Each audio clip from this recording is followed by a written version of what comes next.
बिस्मिल्लाहिर्रहमानिर्रहीम। अस्सलाम वालेकुम। मैं उम्मीद करती हूँ आप सब खैरियत से होंगे। मेरी दुआ है अल्लाह रब्बुल इज़्ज़त आप सबको अपने हिफ्ज़ व अमान में रखे, आमीन। बढ़ते अपने आज के मौजू की तरफ। अल्लाह समद और अनमोल खजाना की करामात में खारिया शहर में लेडी हेल्थ वर्कर हूँ। एक दफा मैं खारिया के साथ वाक़े एक गाँव में बच्चों को पोलियो के कतरे पिलाने गई। एक खातून ने मुझे बातों बातों में अपनी जिंदगी का एक सच्चा वाक़या बताया, जिसकी मैंने गांव में मौजूद कई खवातीन से तस्दीक भी की है। उस औरत ने कहा, बाजी मेरा मियाँ बाहर के मुल्क में था। कंपनी ने मेरे मियाँ के 12 लाख रुपए देने थे कि झगड़ा हो गया। उन्होंने मेरे मियाँ को वापस पाकिस्तान भेज दिया। उस वक्त उनके पास सिर्फ 30,000 रुपए थे, जबकि पिछले 6 माह से उन्हें तनख्वाह भी नहीं मिली। घर आए तो मैंने पिछले 6 माह से कर्जे ले लेकर कागज काले किए हुए थे। जब मैंने पैसे मांगे तो नाराज होने लगे कि मेरे पास सिर्फ 30,000 रुपए हैं और कर्जा तुमने 60,000 रुपए ले लिया है, मैं कहाँ से दूं। झगड़ा इतना बढ़ गया कि बात अलहदगी तक जा पहुंची। किसी बुजुर्ग ने मुझे ये वजीफा दिया कि 1.25 किलो गंदम के हर दाने पर अल्लाह समद पढ़ें और फिर नहर में गिरा दे। आप यकीन जानिए, सिर्फ एक दिन दाने फेंके,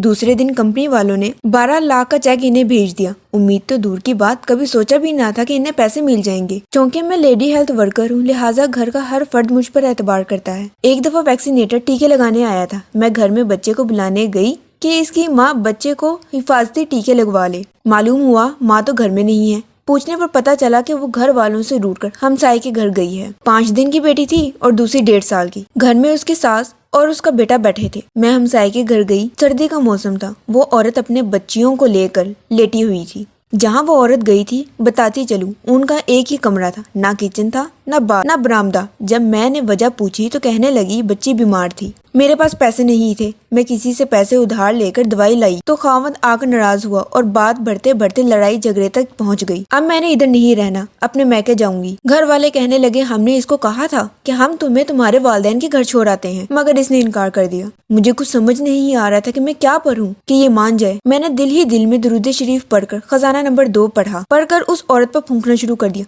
तकरीबन 21 बार पढ़ा होगा और गैर महसूस तरीके से 3 फूंके मारी। यकीन जानिए, मुझे पता नहीं क्यों इतना यकीन था कि ये मान जाएगी। मैंने इसे चलने को कहा। एक बच्ची मैंने उठाई, एक उसने, और उसे उसके घर छोड़ आई। उसके खावंद और सास को समझाया कि अभी कुछ नहीं कहना, कम से कम मेरी लाज रखना। बाद में पता चला कि इसके हमसाए नाराज हो गए थे कि हमारी बात ना मानी और पराई बाजी की बात मान ली। ये खुद मेरा अपना वाकया है जो मियाँ बीवी में अनमोल खजाने की वजह से सुलह हुई। इस तरह एक वाकया मेरी एक साथी का है। इसने मेरे जरिए एक एजेंट के पास अपने मियाँ का केस जमा करवाया ताकि वो बैरून मुल्क जा सके। मुझसे तकरीबन 20,000 रुपए भी दिलवाए थे। 6 माह गुजर जाने के बाद भी उसका काम नहीं बना। मैं खुद परेशान हो गई। ठीक है, ना काम बने ना पैसे वापस मिले। मैंने अपने साथी को दुरूद शरीफ पढ़ने का कहा, मगर बात बनती नजर न आई। काफी दिन सोच विचार करने के बाद मैंने उसे अल्लाह समद रोजाना 1000 बार पढ़ने को कहा। मैं खुद भी रोजाना 1000 बार अल्लाह समद का जिक्र कर रही थी। यकीन जानिए, कुछ दिन नहीं गुजरे थे कि एजेंट मेरे घर आकर पैसे वापस कर गया और अल्लाह पाक ने अपने नाम की बरकत से मुझे रसवाई से बचा लिया।